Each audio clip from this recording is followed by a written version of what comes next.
आज मैं आपकी क्लास 11th बायोलॉजी का जो पेपर है, मतलब कि सबसे मोस्ट इंपॉर्टेंट क्वेश्चंस आज आपके साथ डिस्कस की जाएंगे अपनी एक्सपीरियंस के हिसाब से। लगभग बेटा आपका पेपर इन्हीं कुछ क्वेश्चन से होगा। सर हमें बताइए, आपके बायोलॉजी में जो जूलॉजी वाला पोर्शन है 11 चैप्टर्स हैं, बड़े बड़े चैप्टर्स बहुत सारे हैं।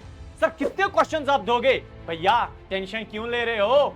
आपको पूरी जूलॉजी में मैं सिर्फ 17 क्वेश्चंस देता हूं, सिर्फ 17 क्वेश्चंस। सर बस यस सर, क्या पेपर उसी में आएगा? अरे यार यकीन तो रखो ना, विश्वास तो रखो ना, क्यों यार डर रहे हो? तो मैं बता रहा हूं आपकी क्लास 11 जूलॉजी की क्यों टेंशन है।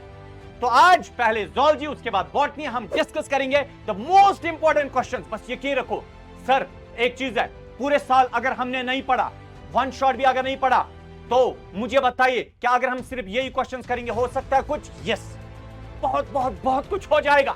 बस यकीन रखो ये सिर्फ एक फिनिशिंग टच होता है। इन क्वेश्चंस को एग्जाम के टाइम एक फिनिशिंग टच देना होता है, सो दैट बेटा इनके आने के बहुत ज्यादा चांसेस होते हैं, सो दैट ये अच्छे से याद रहे।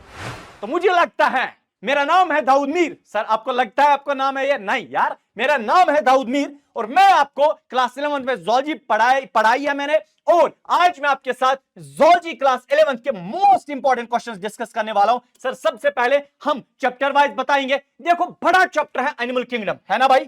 कौन सा चैप्टर है? सबसे बड़ा चैप्टर है भाई आपका एनिमल किंगडम। एनिमल किंगडम में देखिए मैंने दो क्वेश्चंस दिए हैं। एक क्वेश्चन मैंने दिया है भाई, write down the salient features of phylum Coelenterata और फाइलम आर्थ्रोपोडा। 5 6 7 7 characters done. उसके बाद बेटा इसी का दूसरा क्वेश्चन एनिमल किंगडम में जो मैंने इंपॉर्टेंट क्वेश्चन निकाले वो है डिफरेंस बिटवीन कॉर्डेटा और नॉन कॉर्डेटा को भैया आपको डिफरेंस करना है, कॉर्डेटा और एनसी नॉन कॉर्डेटा। डन। हाँ, उसके बाद हो गया एनिमल किंगडम। सर इतना ही? यस। हाँ सर, नेक्स्ट बताइए स्ट्रक्चरल ऑर्गेनाइजेशन एनिमल्स, एक और चैप्टर है आपका छोटा मोटा, उसमें एक क्वेश्चन मैंने निकाला है। सर कौन सा? Explain the digestive system, reproductive system of frog, और इसकी डायग्राम बनानी है। सर आपने सारा इसी में लगा दिया, कहां सारा है भैया? आपको डाइजेस्टिव सिस्टम और रिप्रोडक्टिव सिस्टम को एक्सप्लेन करना है और इनकी डायग्राम साथ साथ बनानी है, बस खत्म। हाँ, नेक्स्ट सेल का chapter, cell the unit of life, इसमें सिर्फ मैंने एक क्वेश्चन निकाला है। कौन सा? आपको बेटा डिस्क्राइब करना है, और एक तो बेटा स्ट्रक्चर आपको डिस्क्राइब करना है, डायग्राम बनानी और फंक्शन लिखना है। किसका? एक तो माइटोकॉन्ड्रिया का, क्लोरोप्लास्ट का और राइबोसोम का। डन। इंशाल्लाह पेपर इसी से आएगा। नेक्स्ट बेटा cell cycle and cell division वाला, इसमें एक क्वेश्चन मैंने निकाला है, differentiate between mitosis and meiosis. पहले बेटा आपको इस साइड माइटोसिस लिखना है, इस साइड बेटा मियोसिस लिखना है। डन। डिफरेंशिएट किया, 5 6 पॉइंट्स लिखे, और क्या करना है? सिग्निफिकेंस लिखनी है। फिर बेटा माइटोसिस की सिग्निफिकेंस लिखनी है, मियोसिस की सिग्निफिकेंस लिखनी है, बस डन। हाँ, हो गया ये चैप्टर भी। अच्छा, बायोमोलिक्यूल बड़ा चैप्टर है भैया, इसमें सिर्फ मैंने 3 क्वेश्चन निकाले। कौन कौन सा सर? पहला है आपको बेटा डिस्क्राइब करना है लेवल्स ऑफ प्रोटीन, या मैं बताऊं लेवल्स ऑफ प्रोटीन स्ट्रक्चर, यानी कि primary protein, primary structure, secondary structure, है ना? एक तो बेटा आपको ये स्ट्रक्चर ऑफ प्रोटीन, ये बेटा आपको क्या करना है? डिस्क्राइब, ये क्वेश्चन। दूसरा मैंने इसमें निकाला एंजाइम्स क्या होते हैं, व्हाट आर एंजाइम्स, और नेचर ऑफ एंजाइम एक्शन, कैसे बेटा एंजाइम अपना शिकंजा सबस्ट्रेट पे कसता है, कैसे काम करता है, और साथ साथ है फैक्टर्स का नाम लिखना है, कौन कौन सा फैक्टर है विच अफेक्ट इट्स एक्शन, बस ठीक है। इसमें वो टेम्परेचर पीएच वाला बताना है, तो डन हो गया। डन है भाई। हाँ, तीसरा क्वेश्चन इसमें, how saturated fatty acids are differentiated from unsaturated fatty acids. इस साइड आप लिखोगे सैचुरेटेड फैटी एसिड्स, ठीक है, इस साइड लिखोगे अनसैचुरेटेड फैटी एसिड्स। डन है, बस हो गया। अब आपकी पूरी फिजियोलॉजी, फिजियोलॉजी में मेरी जान आपको 6 चैप्टर्स हैं, है ना? हाँ, तो फिजियोलॉजी के 6 चैप्टर्स हैं, उन 6 चैप्टर्स के बेटा सिर्फ मैंने 9 क्वेश्चंस निकाले हैं, 9 क्वेश्चंस। यस, कौन कौन सा? और आपके फिजियोलॉजी में लॉन्ग आंसर क्वेश्चन आता है, लॉन्ग आंसर मेरी जान, फिजियोलॉजी में लॉन्ग आंसर क्वेश्चन आता है, तो समझेगा। पहला इसमें जो आपका क्वेश्चन है वो है explain the events occur during the cardiac cycle, यानी कि कार्डियक साइकिल को भैया थोड़ा सा एक्सप्लेन करना है। डन है। हाँ, तो कार्डियक साइकिल में क्या क्या होता है वो बताना है। दूसरा क्वेश्चन मैंने निकाला है वो है What do you understand by oxygen haemoglobin dissociation curve? यानी कि ऑक्सीजन डेसोसिएशन कर्व बताना है और वो ग्राफ प्लॉट करना है. What are the various factors affecting its curve? ये तो ऑक्सीजन डेसोसिएशन कर्व के साथ ही है. डन है हाफ. तीसरा question, describe the mechanism of transport of oxygen and carbon dioxide in the blood. Blood के अंदर ऑक्सीजन और कार्बन डाइऑक्साइड किस मैकेनिज्म से ट्रांसपोर्ट होता है, कैसे ट्रांसपोर्ट होता है, कौन ट्रांसपोर्ट करता है, भाई ये बताना है. डन है, बहुत इजी है. नेक्स्ट बेटा question number 4, give a brief account of counter current mechanism and what is its significance. भैया काउंटर करंट एक्सक्रीशन का है कि कैसे बेटा वो फिल्ट्रेट चलता है लूप ऑफ हेनल में, उसके बाद वासा रेक्टा किस तरीके से काम करता है, वही वो काउंटर करंट मैकेनिज्म बताना है और इसकी सिग्निफिकेंस लिखनी है, इसका क्या रोल होता है. देन फिफ्थ बाई क्वेश्चन इसमें है ह्यूमन फिजियोलॉजी में, व्हाट इज हीमोडायलिसिस. यानी कि डायलिसिस बेटा ये बताना है क्या होता है, जिसकी दोनों किडनीज खराब हो उसमें किया जाता है. एक्सप्लेन ब्रीफली प्रोसीजर बताना है, प्रोसीजर कैसे किया जाता है ये बताना है, डायलिसिस कैसे किया जाता है. Sixth question, explain the process of mechanism of muscle contraction. भाई मसल कैसे कॉन्ट्रैक्ट और रिलैक्स करता है ये बताना है, किस थ्योरी से, फिलामेंट स्लाइडिंग थ्योरी, यानी कि सॉरी स्लाइडिंग फिलामेंट थ्योरी.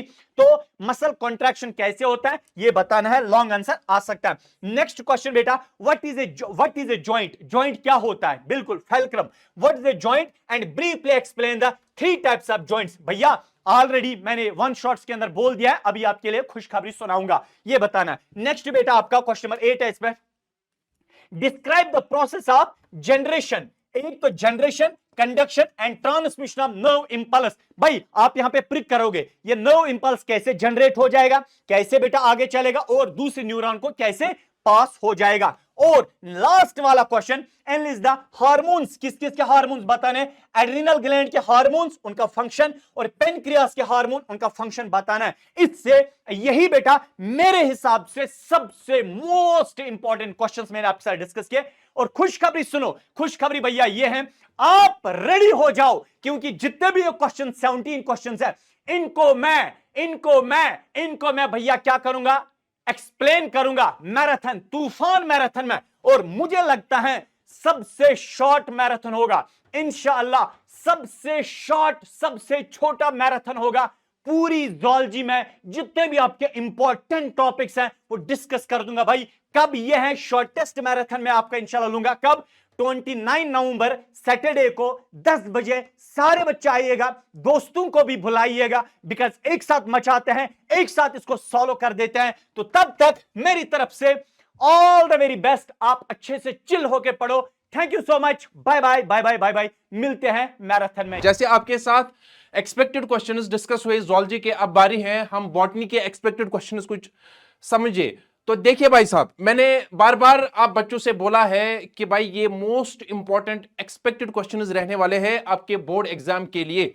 ये उन बच्चों के लिए है जिन्होंने पूरे साल दरबदरी की है, कुछ भी नहीं पढ़ा है, ठीक है ना. और जिन बच्चों ने पूरा साल पढ़ा है उसको इन जैसे क्वेश्चंस की जरूरत नहीं है क्योंकि उन्होंने ऑलरेडी हर किसी चीज को पढ़ा हुआ है, ठीक है ना. अब वो बच्चा जिसने पूरे साल नहीं पढ़ा है वो बार बार मैसेज करता है, वो बार बार फोन करता है कि सर कुछ ऐसे क्वेश्चंस बताएं ना जिससे हमारा काम हो जाएगा. तो जी बच्चा, हम लेकर आए हैं मोस्ट इंपॉर्टेंट एक्सपेक्टेड क्वेश्चंस. तो देखते हैं चैप्टर वाइज आपके लिए, क्लास 11th बॉटनी के लिए, सही बात है ना. तो हमारे पास पहला चैप्टर है द लिविंग वर्ल्ड. यहां पे हमारे पास मोस्ट इंपॉर्टेंट एक्सपेक्टेड क्वेश्चन है. पहले आप देखिए, define taxa, define rank, taxonomy, systematics, species. छोटी छोटी चीजें हैं, इनको आप डिफाइन, ये इस तरीके से क्वेश्चन आ सकता है. Question number 2, defined binomial nomenclature और इसके रूल्स, सही बात है ना. तीसरा क्वेश्चन, डिस्कस टेक्सोनमिक हायरार्की. ये 3 क्वेश्चंस इस चैप्टर, छोटे से चैप्टर लिविंग वर्ल्ड से है. नेक्स्ट चैप्टर हमारे पास है biological classification. Discuss artificial and natural classification. 2 kingdom classification आप डिस्कस करिए. 5 किंगडम क्लासिफिकेशन, इसके क्राइटेरिया, इसके मेरिट्स, इसके डिमेरिट्स वगैरह, सही बात है ना. Number 3 question, nutrition. बैक्टीरिया में न्यूट्रिशन कैसे होता है और इनमें रिप्रोडक्शन कैसे होता है. और खास तौर पर यहां पे आप ख्याल रखेंगे सेक्सुअल रिप्रोडक्शन का. यहां पे आप बैक्टीरिया में डिस्कस करेंगे सेक्सुअल रिप्रोडक्शन कैसे होता है, इस चीज पर आप खास फोकस करेंगे. Number 4 question, characteristic features of kingdom monera, characteristic, general characteristic, सही बात है ना। Kingdom protista, euglenoids, fungi, general characteristics. Number question 5 है हमारे पास, discuss sexual reproduction in fungi. And number 6 last question, discuss virus, viroids, lichen. सही बात है ना। आइए भाई साहब थर्ड चैप्टर पे देखते हैं, प्लांट किंगडम, जहां पे हमें क्वेश्चन फर्स्ट मिलेगा, discuss Chlorophyceae, 3 class of algae and Phaeophyceae and Rhodophyceae. लेकिन भाई साहब मैं आपको बताते चलो, इन दो क्वेश्चंस पे बहुत बहुत बहुत आप फोकस करेंगे, एक क्लोरोफाइसी, दूसरा फियोफाइसी। सही बात है ना। दूसरा क्वेश्चन हमारे पास है जनरल कैरेक्टर्स, ठीक है ना, या important characters, bryophyta, pteridophyta, gymnosperms. कोई भी इंटरनल डिटेल आपको यहां पे डिस्कस करनी नहीं है, आप सीधा सिंपल से इनके जनरल कैरेक्टर्स को नजर देके जाएंगे। तीसरा question, why bryophytes are called as amphibians of plant kingdom. And fourth question, क्यों हेटेरोस्पोरस टेरिडोफाइट्स को हम बोलते हैं प्रिकर्सर्स ऑफ सीड हैबिट। सही बात है ना। नेक्स्ट चैप्टर इज हमारे पास morphology of flowering plants, morphology of flowering plants. पहला question, general characteristics of root और इसी के साथ रीजन्स ऑफ रूट, फाइलोटेक्सी और इसके टाइप्स, इन्फ्लोरेसेंस और इसके टाइप्स, फ्लावर क्या होता है और इसके डिफरेंट पार्ट्स क्या होते हैं। नेक्स्ट क्वेश्चन, मोनोकॉट सीड, या जिसको आप बोलते हो मेज सीड, मेज is again monocot, and dicot seed, ये दोनों सीड्स आप पढ़कर जाएगा, फ्रूट भी पढ़कर जाइएगा, और फैमिली सोलोनेसी का डिस्क्रिप्शन आप जरूर जरूर जरूर जरूर पढ़ के जाइएगा। नेक्स्ट चैप्टर हमारे पास है एनाटमी। एनाटमी में आप पढ़ के जाएगा एपिडर्मल टिश्यू सिस्टम, इसी एपिडर्मल टिश्यू सिस्टम में ट्राइकोम्स आते हैं, रूट हेयर्स आते हैं। सही बात है ना। इसी में आपको सिटोमेटा मिलेगा, इसलिए मैं जनरली बताता हूं एक टॉपिक एपिडर्मल टिश्यू सिस्टम, इसमें इस एपिडर्मल टिश्यू सिस्टम में जो भी चीजें हैं उन चीजों को पढ़ के जाइएगा। Number second question, vascular tissue system. Third question, monocot, dicot root, monocot और dicot system along with the diagram. Diagram is most important here in case of anatomy. सही बात है ना। नेक्स्ट चैप्टर हमारे पास है फोटोसिंथेसिस। फोटोसिंथेसिस में write short note on TW Engelmann experiment, photorespiration. हो गया ये एक क्वेश्चन। दूसरा question, light reaction, cyclic and non cyclic photophosphorylation, chemiosmotic hypothesis. देखिए भाई साहब ये, अच्छा तीसरा क्वेश्चन है डार्क रिएक्शन, C3 साइकिल और C4 साइकिल। लेकिन यहां पे याद रखिए question number second and question number third जो है, यहां से आप लॉन्ग आंसर एक्सपेक्ट कर सकते हो, यहां से आप लॉन्ग आंसर एक्सपेक्ट कर सकते हो, लॉन्ग आंसर एक्सपेक्ट कर सकते हो, मैंने पहले ही बोला।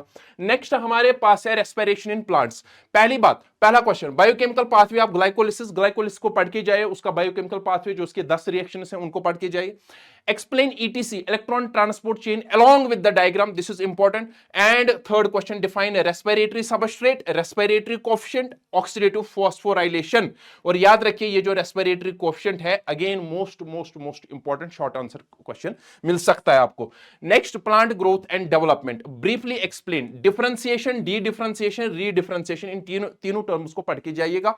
Define growth, explain conditions of growth. Question third, define growth rate, ठीक है ना, ग्रोथ रेट और इसके टाइप्स।